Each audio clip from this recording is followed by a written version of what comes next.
digital solutions for your business.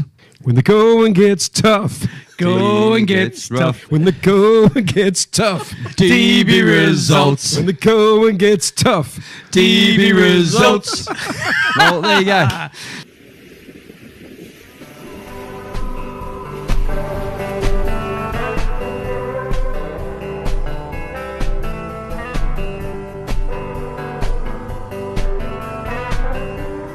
I'm Ilana Razbash, and this is Radio Architecture.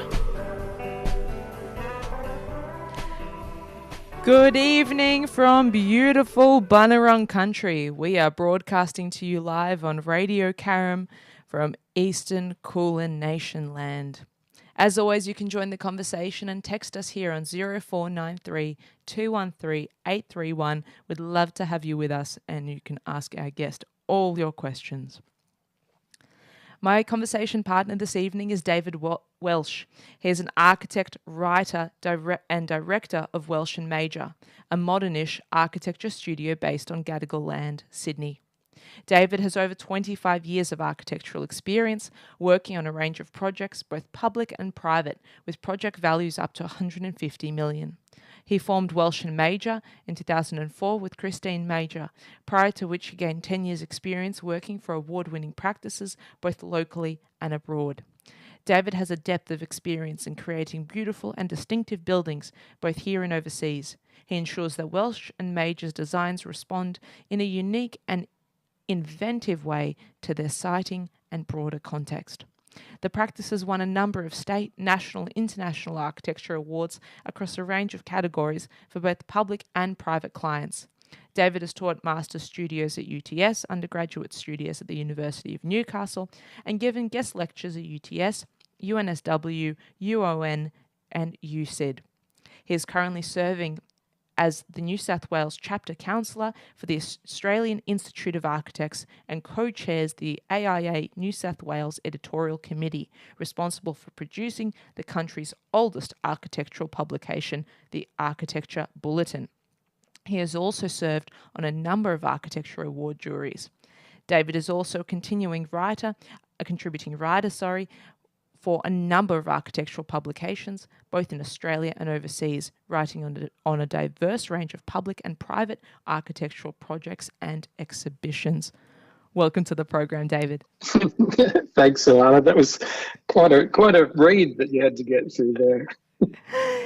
It's quite a read, but it's quite a career. You know, how are you going to summarize 25 years of That's work right. and practice? If you keep doing it for long enough, those paragraphs start building up, don't they? So, yeah, it's thank you for having me. So good to have you on, and listeners who are tuning in live on the YouTube, hello as well. You can see that I'm alone in the studio this evening, and you're dialing in from Gadigal country, from Sydney there. I am. I'd like to be there, but I'm sitting here alone in the studio, quite enjoying the quiet time. So it's good to be here and have a chat. Well, we love connecting with our colleagues interstate on the program and kind of bridging the Melbourne-Sydney rivalry a little bit and finding some of the things we have in common and some of the things we love, which is, of course, architecture. Absolutely. Yeah. There's no rivalry. We're all one big happy family. As colleagues, indeed. Yeah. You're a listener of the show, so I think you know my first question. And that's something I like to ask all my guests, which is, what's your earliest memory of a building or place? Okay, so I've been sweating over this for a few days, knowing that this question's coming, because there's no one specific moment that I can remember. But I think it comes down to maybe one or two. And the first one, I was probably about 3 years old, and I was out at the airport with my father, picking up, of all things, a racing car for somebody else, not for my father, and just was in this enormous hangar, this big, huge space. And I was pretty excited about the fact that there was a racing car there, but I also remember just this big, cavernous building, big enough to fit a plane in, and that was pretty overwhelming and pretty cool. The second thing that I can remember is around about the same age.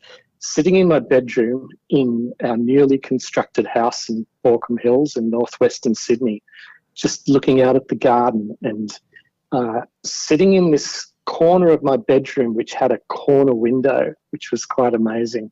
And I don't know why that moment has stuck with me. I think I was playing with my Matchbox cars on the windowsill, which was kind of cool. But I just remember how amazing it was to have glass on two sides of a room, having a window on two sides, and how lucky I was because I was the only one in the house that had that window. Turns out. Oh, you go. Sorry. No, sorry. Please continue. I didn't know it until only about 10 years ago that the house, which was a project home, was designed by the architect Nino Sidney, who was working for Lend-Lease, who were a project home builder predominantly back then. So architecture, in a way, kind of influenced me from a very young age. I didn't know it. Unreal. Project home with a corner window. It's such a detail to die for, really. So joyous. Yeah, a very odd thing to remember. It was called the Fairmont. I remember. I now know. And in hindsight, I was very lucky to grow up in a house like that. Did you meet any other architects when you were a child? Oh no, there was none that. I don't think I met any until I actually got to university, to be honest. I didn't really know what architecture was. I knew what building was. I knew what project homes were. Have some great memories of being lugged around project home villages out in northwestern Sydney as a kid. That was pretty awesome. Running up these amazing split-level homes and finding the cool kids' rooms, which were pretty awesome. And I really, really liked doing that. And again, that must have stuck in my head. It obviously did, and maybe influenced the way what I was interested in. And it inadvertently may well have led to this conversation we're having now. Why architecture is your career choice? What inspired you to pursue it? I can't say it was a deliberate decision.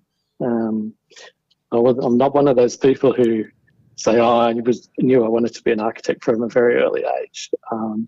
I didn't know what I really wanted to be, but I think the careers advisor, after doing the HSC, my year 12, said, why don't you apply for architecture?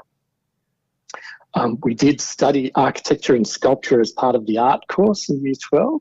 So that was my sort of first introduction.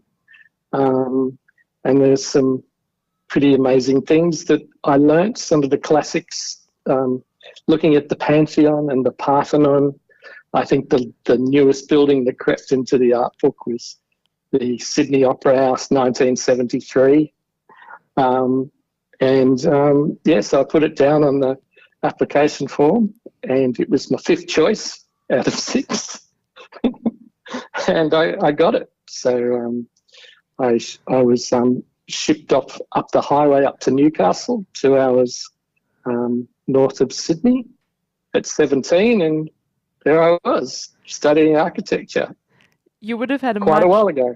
You would have had a much stronger foundation in first year architecture after such a thorough high school curricula than most first years do. I'm not sure about that. You would have known what architecture is, though, right? A lot of first years might not even be able to answer that question for quite a while. Well, I thought I did. So I had a little bit of insights in some of the architectural history that we looked at, but it was all very new. The living away from home, being left to your own devices, trying to become a grown-up at 17, living on campus, experiencing, I suppose, architecture firsthand. Like the faculty was in a Fred Romberg building. Wow. There were Glenn Murcutt buildings on site. So it was all set in a bushland setting, about 15 minutes out of town. It was, I didn't know how good it was at the time, but in hindsight, it was a pretty amazing series of spaces and places to work stuff out. That sounds idyllic. I want to ask, were the buildings good? Were they functional? Because the old joke is that you can't have a good architecture school and a good architecture building. It seems to always be the one on the university campus that something's not quite right. Look, there were buckets scattered around when it rained, and they weren't the warmest places in winter, and they were certainly not the coolest places in summer. But as a rule, I think what I remember is the spaces were pretty special. The way they seemed to be put together. The light was pretty amazing too, the dappled light that came through the gum trees. It was a lot of fun. And all that sort of being in a great space like that kind of seeps into you. You don't consciously realise, or I didn't at the time, how great those places were, but something must have stuck and influenced the way that I see and approach things to this day even. Did many of your classmates also live on campus? A good chunk of us did, yeah. So there was a lot of people who came from outside of Newcastle. So we all kind of, we lived and breathed it there for a while. Those late nights where you're all up doing the models and doing your presentations, and someone would finish a little bit ahead of one other person and they'd come around triumphantly to your dorm room and go, "Oh, how are you going? Do you need a hand?" And it was a lovely collegiate time. Pretty cool. I'm very lucky to have done it. Do you remember when the aha moment happened? We talk about it as that sometimes it's in first year, sometimes in second, when the student starts to understand, okay, this is what I'm doing, this is what architecture is, this is what I'm interested in. They kind of get it. What's the point of all this suffering, of all this model making, of all these challenges? Yeah, I think the aha moment was it was maybe an oh dear moment. It was when I failed second year, because the subjects were Architecture 1 for first year, Architecture 2 for second year, so on and so on. So second year architecture, I just failed the whole thing. It's like, who knew you had to turn up to everything and hand things in on time? But when I failed, I had to think, right, how do I really want to do this? And that was a moment where I thought, well, yes, I do. And so I hunkered down and got stuck into it. And the second time at second year, I got through it. And that set me up to get through the first degree. And I was planning to take a year off between degrees, but there was an earthquake that happened in Newcastle at the time. So kind of terrible, kind of interesting. There was a lot of stuff to do, putting a town back together after an earthquake. So I didn't go back for a couple of years to uni. I went and worked in an architecture practice, and eventually went back to university, and I've been doing the same thing ever since. That's unreal. I've not heard of this earthquake at all. How big was it? Was there much damage? It was devastating. There was I think a dozen people lost their lives. There's a significant amount of buildings got knocked down in the centre of Newcastle.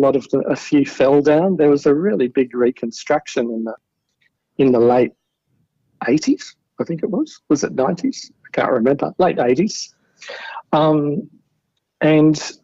So Newcastle had to put itself back together. There was a lot of first-hand experience for architects. And so the practice that I was working for as a student, Suitors Architects Snell, they were called, an amalgamation of a couple of local practices, were at that stage, for a short period of time at least, I think they were the biggest architectural practice in Australia, or employed the most architects.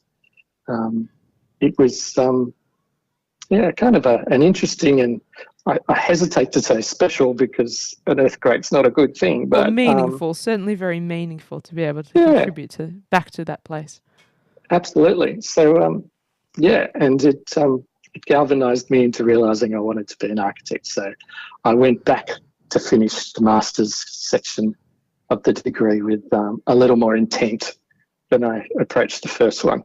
And maturity as well, right? That's definitely a big leap from undergraduate to master's study Yeah. even now. Yeah, maturity in a kind of 21-year-old kind of way, yeah. What's your biggest lesson that you learned as a student that you're still carrying with you to this day? Oh, that's a tricky one. To keep at it, I think, to keep going. That failing of second year was a pretty important lesson learnt. Interestingly, there was a couple of lecturers who just took me aside, and whilst they were giving me the bad news that I'd failed, they said, look at what you've done here on this particular bit. There was a couple of drawings that I did and a few watercolours as part of an exercise. And they said, this is wonderful. This is fantastic. This is something that you should keep doing. If you paid more attention to doing things as well as you've done with that, then you can do really well. So, there was encouragement that was dished out along the way. So that was quite lovely. Good mentors, good teachers are so important. Absolutely. It was a really enthusiastic bunch because it was a new school. It didn't necessarily have anything to prove, but it had a new dean who had flown across from the other side of the world, Barry Maitland. He was there to set up a new problem-based school of architecture, had nothing to lose, and everyone seemed to get behind it. And it was a really exciting, interesting way to learn about and, from their side, teach architecture. Also, it's sounding very hopeful, very motivated, very optimistic. That's such a positive culture to be part of.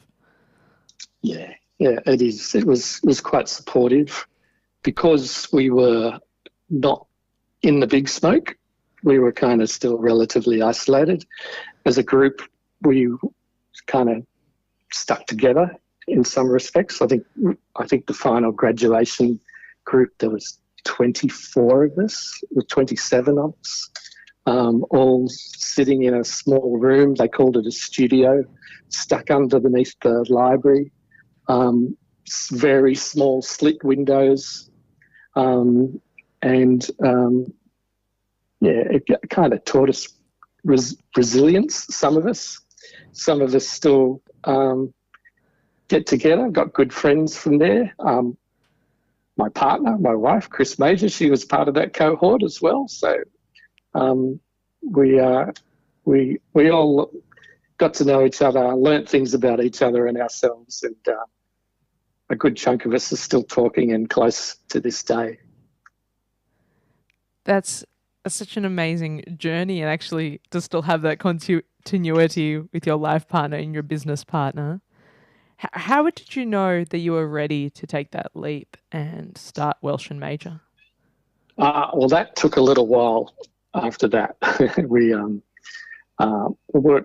came back to Sydney, worked for a couple of wonderful practitioners, then went overseas and went over to London and worked for a couple of years in London as London was gearing up towards the year 2000. There was a buoyancy. There was that sort of late 90s optimism. Blur and Oasis were fighting against each other in public. The national lottery had been established, so people were building things. It was a great time to practice architecture in a great place. It was, London's a big, exciting city. We learnt things, we saw things, we understood different ways of putting a building together, experiencing different climates as well was pretty cool.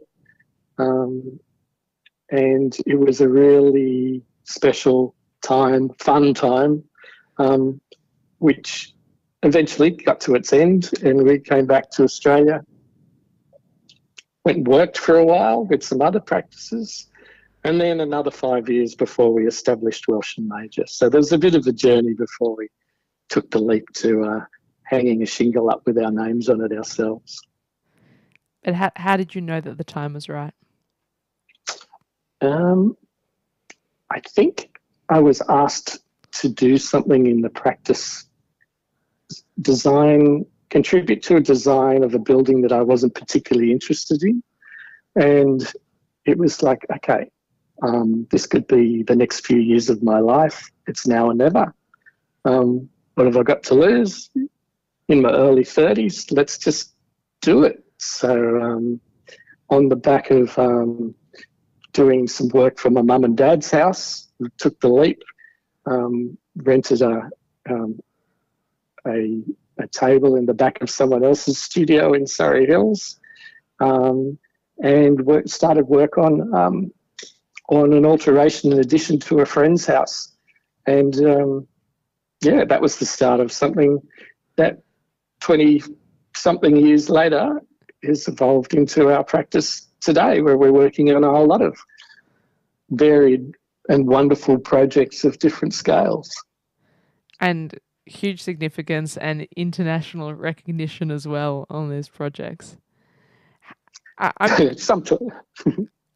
curious, how long into the beginnings of your practice, and they say in architecture it can be 5 years, I'm wondering how long before you felt like you had cracked it, or the practice had become a bit more sustainable, or you got a really exciting project on? Our first project was pretty exciting. We've always been very comfortable with a certain amount of risk. We've always said that we practice 3 months away from total oblivion. Like, we've become comfortable with the fact that we don't know what the future's going to bring. We're not necessarily too worried about what's going to happen to us in the future. If you thought about that too much, we may become just inert and not do anything. So we've become pretty comfortable with that level of uncertainty. What's the biggest risk you've had to take in practice? The biggest risk I think we've had to take was taking on other people to work with you. That's a great responsibility to have. And it's something that we, both Chris and I think I can speak for her as well in this regard, take very seriously. We're looking after and responsible for other people being able to practice architecture, providing income for themselves and their families. So that's a big thing to take on board, I think, and something that's quite rewarding, something that's quite lovely working with a team. I think often when architects talk, they talk about the singular architect practitioner. There's very few buildings, I think, that are the product of just one person, one architect. Yes. It does happen. There are sole practitioners, of course, but it takes more than one person to put a building together. And bring it into existence, bring it into that reality as well, isn't it? Yeah, absolutely. So how we work as a team is important, as best we can, trying to acknowledge and let people know that they're doing a good job. We often forget to do that, but I think it's important to let people know when they're doing a good job. I'm going to get such a e-bashing tomorrow when everyone comes in after listening to this. So you don't tell us how good we are often enough, but tomorrow I will, I promise. If you're listening live, David's team, you can text us on 0493 213 831. Join the conversation. We'd love to have you with us and your thoughts. And I'm wondering, how important is trust in that team culture, but also professional working relationships and internal and successful creative collaborations within the practice? Oh, I think you know the answer to your question. It's essential, isn't it? You collaboration is a word that's often used, but for a collaboration to really work well, you have to understand your role in that collaboration, and that requires trust, doesn't it? So it's absolutely important. Understanding everyone's skill sets as best you can, being able to communicate to others what you want to do, and then giving people, I suppose, the headspace and the time as best you can to utilise their skills so that they can repay that trust. And ultimately, if that is done, you're going to get a better outcome than if you are simply just saying, do this, do this, do this. That doesn't always work. So to trust someone to utilise their own skills is something that we've had to learn to do, I think, but it's made our buildings so much richer, I think, when it works. To trust someone with their own autonomy and to give them that autonomy in practice. Yeah. I mean, I don't always, there's still a little bit of overseeing of things there. You're not that corporate. But, yeah, not yet. No. I'm wondering, what's the hardest lesson you've had to learn in practice? Probably just learning to trust people, I think, is a pretty good one. It takes a long time, particularly when you first start out, you're working on your own, you're working with a small team, and to let go and just see where things end up, you can only do that when you've got a group of people that you can trust. And I think the outcomes that we search for are often better when you enable yourself to do that. There are, we work with people who have some amazing talents and ideas, stuff that I can't do. So it's great to contribute the bit that you can, and then let each other augment each other's ideas to create something hopefully truly special. Let's pivot to projects now. I'm wondering, is there a really big core idea for you? Because we repeat this often on the program to listeners, and listeners would know that architecture is about ideas. Is there a really big idea that you keep coming back to? You think you feel that you're exploring over and over again in projects that perhaps you're still looking to crack, you're still looking to solve? Yeah, we've often, when you get asked that question, like, what sort of architecture do you do? That's a classic, isn't it? Yeah, I've never been able to answer it. We've actually even had external consultants come in to try and help us to answer that question, that lift pitch. Like, if you've had 10 seconds in the lift, how would you describe what you do? We're terrible at that. And we sort of dilly-dally around the question. And we've thought, well, why can't we just come up with an answer? This is what we do. And I think the reason is that as a practice, as a group, we are really good at responding to things. So if you gave us a blank piece of paper and said, just do whatever you want, we might have a total meltdown. I think that's very common, including for star architects, right? Yeah, I think so. I think if there's something that we see and then we can consider and then come up with a response to, that's where we work really well as a group. And I think for that reason, some of the work that we've done on heritage buildings in particular has been quite successful. It's been, when you can see something materially to respond to, or some sort of climatic issue that needs to be altered, or a programmatic issue that needs to change, that's where we start to be able to really free ourselves up and start to think differently about things and come up with something a little bit different and a little bit special.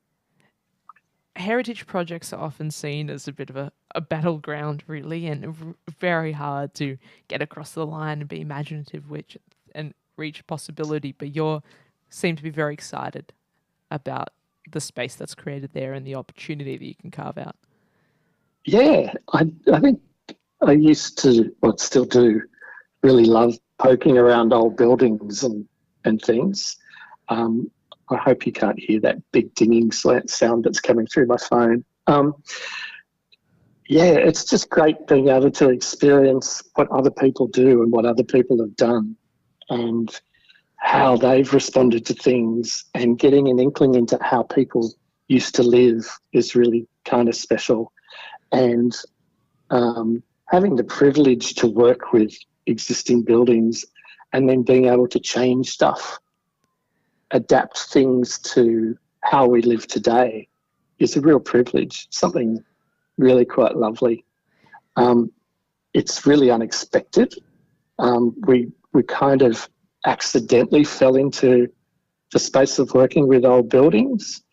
A friend of ours bought an old terrace house in Redfern way back, and it was really old. It was really, really old, to the point where I think it was 1845 it was built, so Australian old, not world old, or Australian post-colonial old.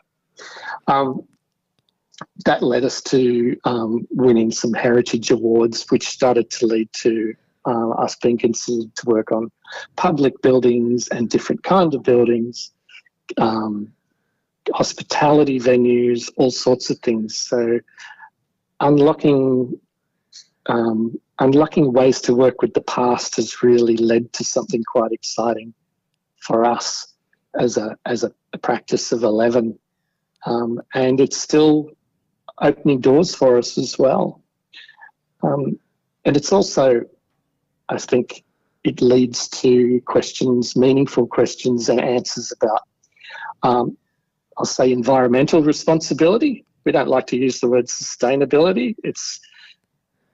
Is what we do sustainable? I don't know necessarily, but we can be responsible in how we use materials and things. And what better way to utilise our finite materials than to work with existing buildings and make them better, rather than start something new or knock something down and start again. Absolutely. And that's one of the definitions of sustainable architecture, that is so well built and is so beautiful that you want to keep it, you want to maintain it, you want to preserve it. It's really that level of great design that goes above good design, doesn't it? Yeah, and even if you don't want to keep it at first glance and force yourself to do it, again, that's having to respond to something can lead to something quite invigorating and special.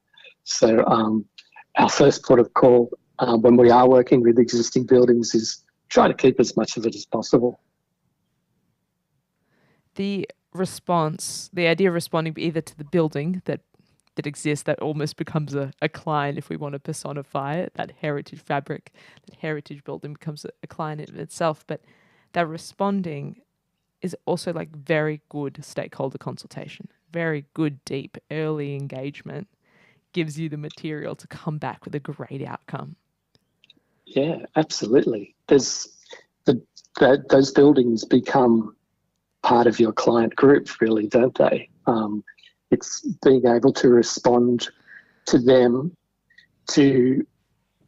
Obviously, you have to respond to the humans involved. There are people who are owning and developing or changing these buildings, but we often struggle with this idea of ownership as something that gets us into a lot of trouble. I think, like, if we just tweaked it ever so slightly, and if we considered ourselves custodians of a building, inevitably you can't have these things forever. So you might be the person looking after or changing this building for the next 20 or 25 years. If you think of yourself as a custodian that's looking after something to hand on in the future, you might consider what we do to buildings just a little bit differently. It might unlock a whole lot of different opportunities for our built environment. we're all talking about the housing crisis at the moment. What if we just rethought the idea of ownership a little bit and considered ourselves custodians, and what might that lead to in the short to medium term, and indeed the long term? We might get flexible, more environmentally responsible buildings that can work with us and future generations for as long as feasibly possible. And those that will age gracefully. We need to bring that long-term vision back to design, that long-term thinking. Yeah, or even a bit of disgraceful aging is not bad sometimes too. You know, there's those. I think if a building can last more than 20 years, they all go through that cycle of being quite unfashionable after about 10 to 12 years. They can kind of push through to that 20-year plus thing. They can often become quite cool again, and they become reloved. Bits of them get retained. Some of them have to get changed. But if we can hang on to these things as much as possible, I think the benefits in the medium to long term are quite substantial and can be quite special as well. You haven't had to renovate one of your own projects yet, have you? No, we've seen other people renovate our projects though. But you know, that's cool. I kind of like that. It's just, again, it's that idea of custodianship, really, isn't it? You do the best you can for a period of time, and then someone hopefully sees bits of what you do with actually gave some benefit, and they build upon that, and the cycle keeps going. But something's been retained, something's being built upon, a little step towards environmentally responsible building may have happened. What does good design mean to you? It's different things. It's different things in different circumstances. I think good design has to ignite something in someone to make someone think this is a cool space to be in, or this is a wonderful thing to experience. To create delight within someone else, within the user, I think it's good design, and that's different to different people. It's a tricky question. I know it sounds simple, but I think good design is different things. But I think also good design leads to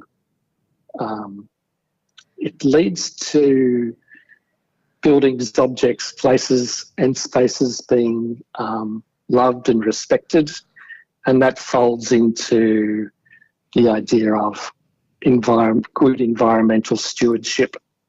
So I think good design is environmentally responsible. Picking up on your point there, it ultimately also transcends into that emotional level, right? When it moves people and they want to love it, they want to preserve it, it becomes from a thing into a feeling. Absolutely. And that folds, to go back to that discussion on being environmentally responsible, but if someone has an emotional tie to something, they'll want to keep it. They'll want to look after it. They'll want to keep it going. Absolutely. And you know, there's wonderful spaces all around the world where people understand, respect. Actually, I retract understand. They just like. Yeah. They just like these spaces. They don't have to understand. They don't have to understand. They just have to respect or connect or value. Yeah. You know, when you find a room or a space or a place that you really, really like, you might be sitting underneath a tree, or there's a tunnel that leads from the old Martin Place station in Sydney to the new Metro Martin Place station. It's really cool. So I really love it. And I could probably sit there and analyse and work out why I like it, but I just liked it. There's a gentle breeze, the temperature is right, the lighting was cool. I just liked it. It's just a space that you like. It makes you feel happy. or it makes you feel a little bit, it makes you notice that people have made an effort in those particular spaces. That's those little moments that make things special.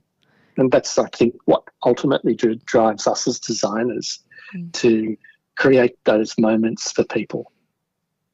And to make a difference, right, in the daily experience, be it on a residential scale all the way through at a public building where you're affecting people en masse. Yeah, absolutely. Yeah, it comes in different shapes, sizes, temperatures, colours, smells. Who knows what you do might influence someone, but hopefully it will in a positive way. I'm wondering if that early aircraft hangar influenced some of the really restrained palette that you've been working with. Yeah, quite possibly. It's interesting. I don't remember anything about the materials of what was in there.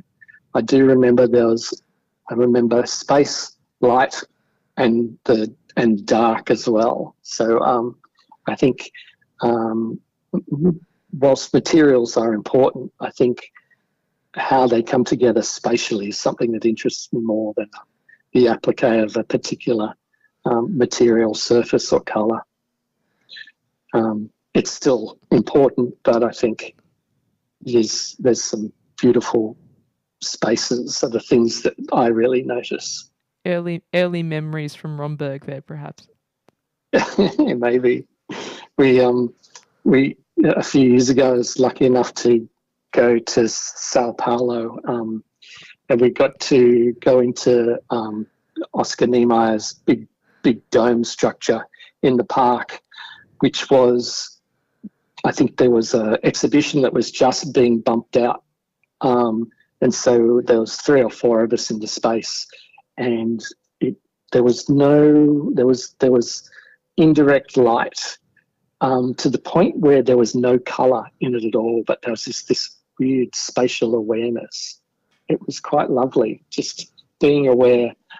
If you take colour, you reduce the way light works, and you just experience space. It was something that was quite wonderful. Mm. There's lots of road tunnels that are being dug in Sydney at the moment, and there's heaps of them. I mean, there's heaps of them in Melbourne as well. There's all the different M tunnels that run under Sydney.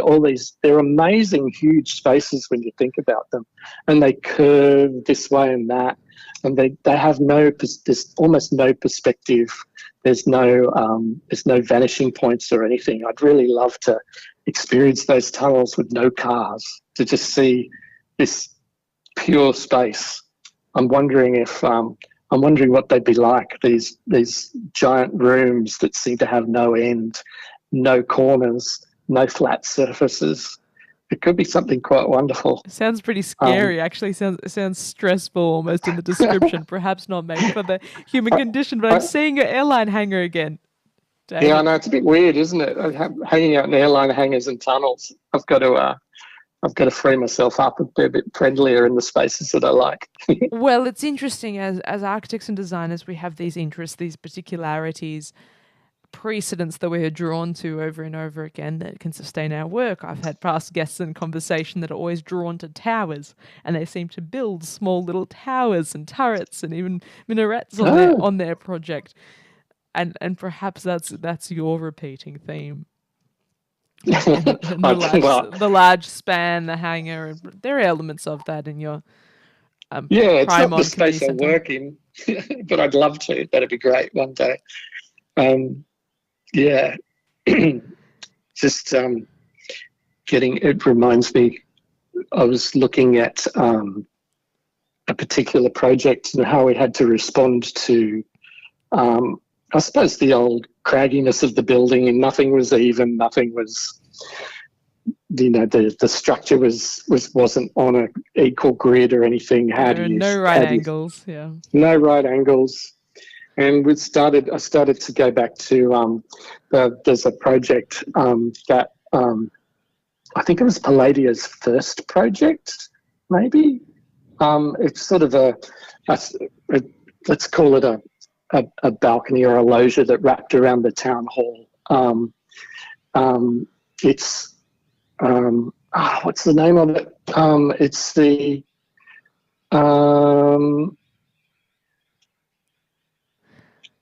it's going to come to me any minute. I could look it up too, couldn't I? But anyway, what he did was that he came up with a series of arches and columns that enabled him to just shift things ever so slightly to be able to deal with the quirkiness of the building he was responding to. It was called a Serliana, but a series of columns that had another series of columns inside them that were connected with an arch. And so he varied the spaces between the columns and the arches between the big columns so that he could deal with the different dimensions as he worked back towards the old building. And it was such a wonderful thing to be able to come up with something so inventive and deal with the quirkiness and the way that a building had warped and aged over time was something quite special and wonderful. And it's that sort of thing that I think is really interesting as well. Working with components to make spaces is something that's really, really special. It's called Basilica Palladiana now, the building. It's named after it, but I can't recall the original name. But I'll see if I can sneakily look it up while I talk to you at the same time. It's finding the opportunities in the problems and seeing problems as opportunities ultimately, isn't it? Yeah, absolutely. Yeah, it's not a constraint, it's an opportunity. It sounds a bit corny, but I think there's some truth to it. And that's the same with so many other things we come up against, be it disability access, be it sustainability targets, be it human comfort, or in healthcare, you're trying to manage infectious diseases and creating a building that's close to fit for purpose. These are actually opportunities. They're not problems. Absolutely. And we've been lucky enough to work on public buildings and having to solve accessibility issues, which I think makes buildings better. Yeah. Firstly, to be able to open up those experiences for more people is something that's important and very special. But they can also add something from an architectural perspective as well. It's ultimately about being able to experience and use buildings better. So I think issues such as access or servicing is really an opportunity that can really present some wonderful outcomes. For example, there's a beautiful curved brass ramp at the side of the loggia to the Art Gallery of New South Wales. It's such a beautiful, considered small project. You could say it's solving an access issue. That's why it's there, but it adds something special, something so artistic, something materially so inventive, to adding another layer to this building and being able to allow more people to experience the building in the way that it should have been originally intended. So commonly, these little gems that you're describing, these small projects, are also done by small practices or emerging practitioners, that it's perhaps their first opportunity or their first go at public work, and they're able to create these wonderful little gems of delight, and how important it is to support all sorts of architectural practices for the public, for those who procure architecture, which is the government. Yeah, absolutely. It gave us opportunities in the past, and I think it's important to keep these things going, and that makes our buildings and cities a lot better. In all the teaching and all the writing that you've done, and really as well all your advocacy and current involvement with the Institute, what is the biggest lesson that you're sharing with the students?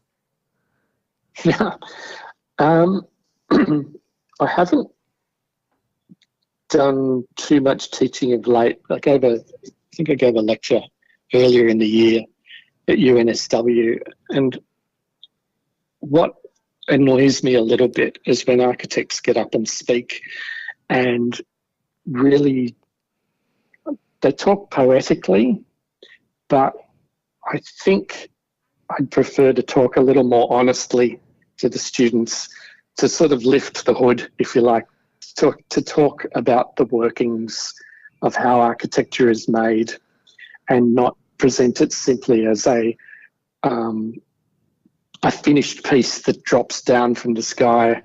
There's a lot of blood, sweat and tears that goes into making a good building. I think that talking about practice and the trials and tribulations shouldn't be hidden.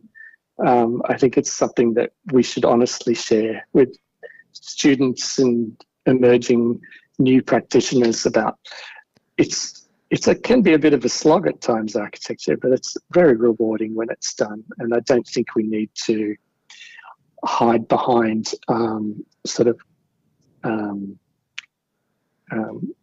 stories that are a little too perfect. I think it also isolates the general public from the beauty of what we do as designers and architects as well.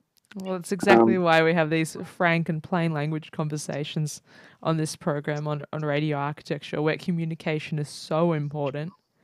But I want to pick your brain. I want to ask you, how do you feel we should all, as a profession, go about communicating the value of good design? Because that's a critically important moment for us at the moment.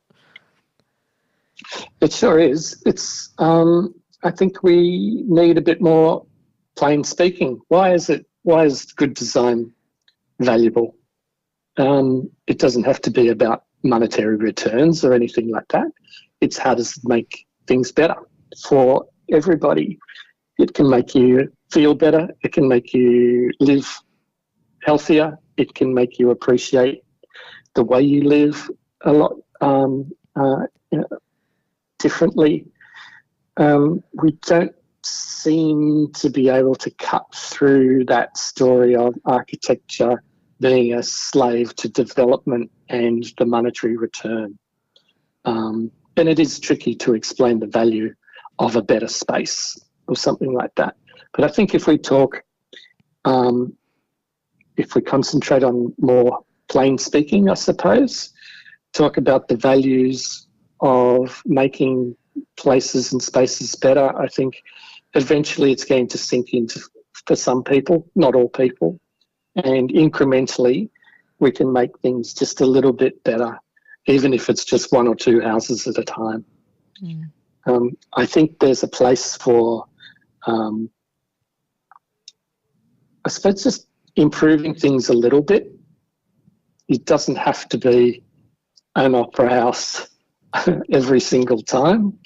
If you can just make a building 5 or 10% better than it was, or a new building that's a little bit better than what people were experiencing previously, that has value. And that is building on what eventually will become an understanding of what good design is worth. And we'll get there slowly, I think. Is your forecast perhaps that you'll be seeing more heritage projects projects coming on, as we're aware that we need to be keeping existing fabric, we need to be retaining heritage, and maybe even recognising the heritage that is not yet listed? What's your forecast there for the future? I think it's always tricky to understand the value of any building that is more than 10 years old. Everyone wants something new. If it's not working anymore, it's still cheaper and easier to knock it down and start again. If you look at it in pure short-term monetary, in a short-term monetary way. But I think if you start to look at the external costs of knocking things down, the value of retaining materials, the value of retaining the stories, the value of retaining the spaces and the way people have lived and altering them creatively and carefully. I think that's something that we need to do. I think our current, well, it's not current, the situation we find ourselves environmentally, where things are looking a little dire, actually might bring some benefit to how we consider working with our existing building fabric, giving it an extra amount of value that is beyond, I suppose, the square meterage that it can offer or the yield that it can offer. It's the external value of keeping something and continuing its use that's slowly but surely going to start to be recognised and is going to have to be factored in to anyone who's considering developing a building or a site. Do you think the practice of architecture is by nature reactive instead of proactive? Because all of this, and slowly but surely the idea of incremental change feels like a reactive process. Yeah, and it's understandable. People are saying, we've got a housing crisis, we need to build more. Perhaps we do, but there's also a lot of building stock that's not used to its full potential as well. So rather than react, if we respond in different ways, there's no silver bullet to this housing issue that we're currently facing. We might come up with a series of different outcomes that might make things better. So I heard a statistic the other day that on any given night there's something like 3 million rooms in the country that is left unused. What if we look at different ways to subdivide existing houses, or is there a way to adapt shop fronts, for example? Our old high streets, our shopping streets seem to have suffered at the hands of traffic, online shopping centres, all sorts of things. Is there an opportunity there to turn these what were thriving retail precincts into a combination of retail and housing? That's one example. Are office buildings that people see as no longer particularly efficient in terms of using as an office building, can they be easily converted into apartments? I don't know. There's maybe lots of different ways that things can change, and we can respond to the issue rather than react with, oh, we've got to build more, we've got to build higher, we've got to build bigger, we've got to keep spreading out. Just stopping and thinking for 5 minutes often leads to better outcomes in the medium term and certainly beyond. Yeah. I'm mindful of the time, so I'll ask my last question. And that's, what gives you hope? I